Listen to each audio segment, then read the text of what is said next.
Okay, tignan nyo ang lanay. Mukha kaming nasa lanta ng bagyo. Kamusta naman yon? Well, inaayos ni tata yung bubong kasi nahiya daw siya sa kapitbahay.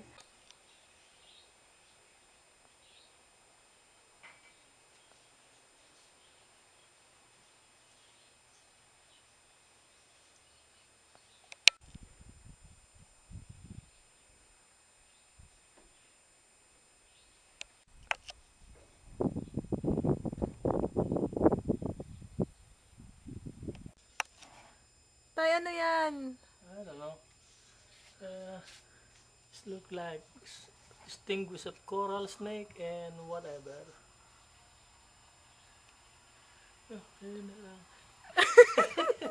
Whatever. Whatever. Di parang poison.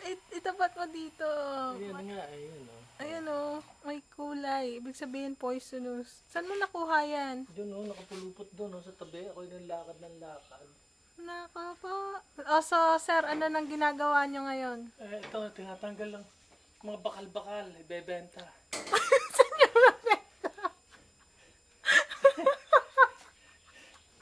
Ibebenta sa bakalan. May bakalan ba dito? So high-tech. Yan. Ibebenta ang bakalan. I-extend mo pa ba yan? Ha? I-extend mo pa? Nilalagyan ko ng wedge.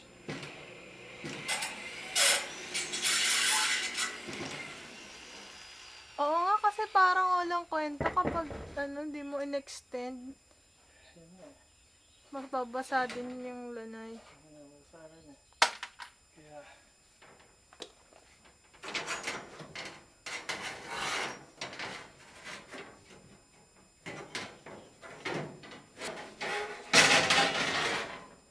So yan, si sir.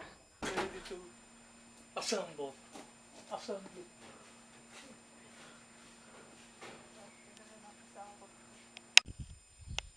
Ayan na po. Meron na pong pintura. Pininturahan na po yan ni sir.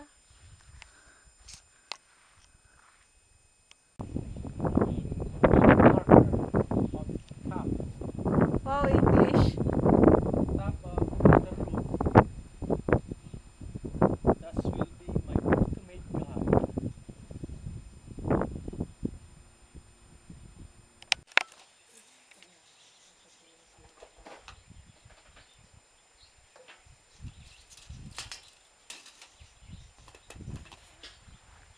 Sukat kamote.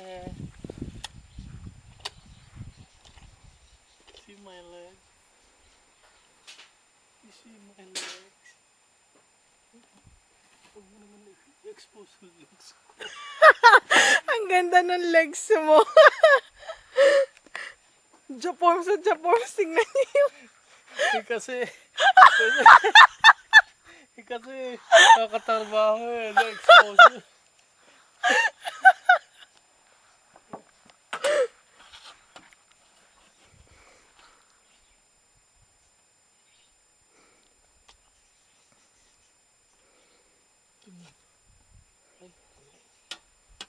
Parang di pantay.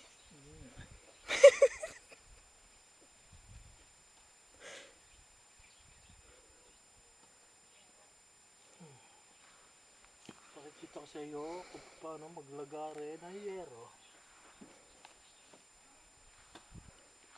Ito muna. Hindi mo mag-expose ko ng legs. Hindi kita legs mo.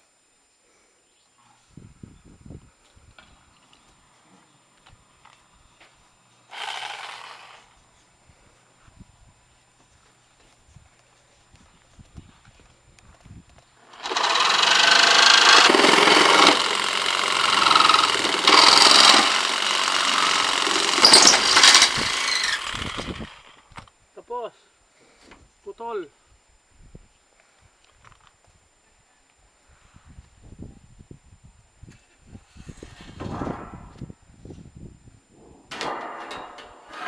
Putol na po.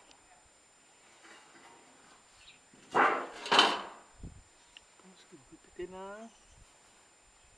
Mag-expose ang box quickly. Underneath.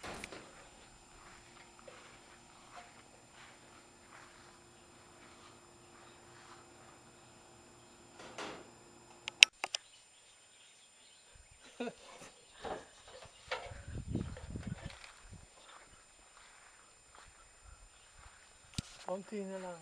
Madilim ba dyan? Ha? Okay.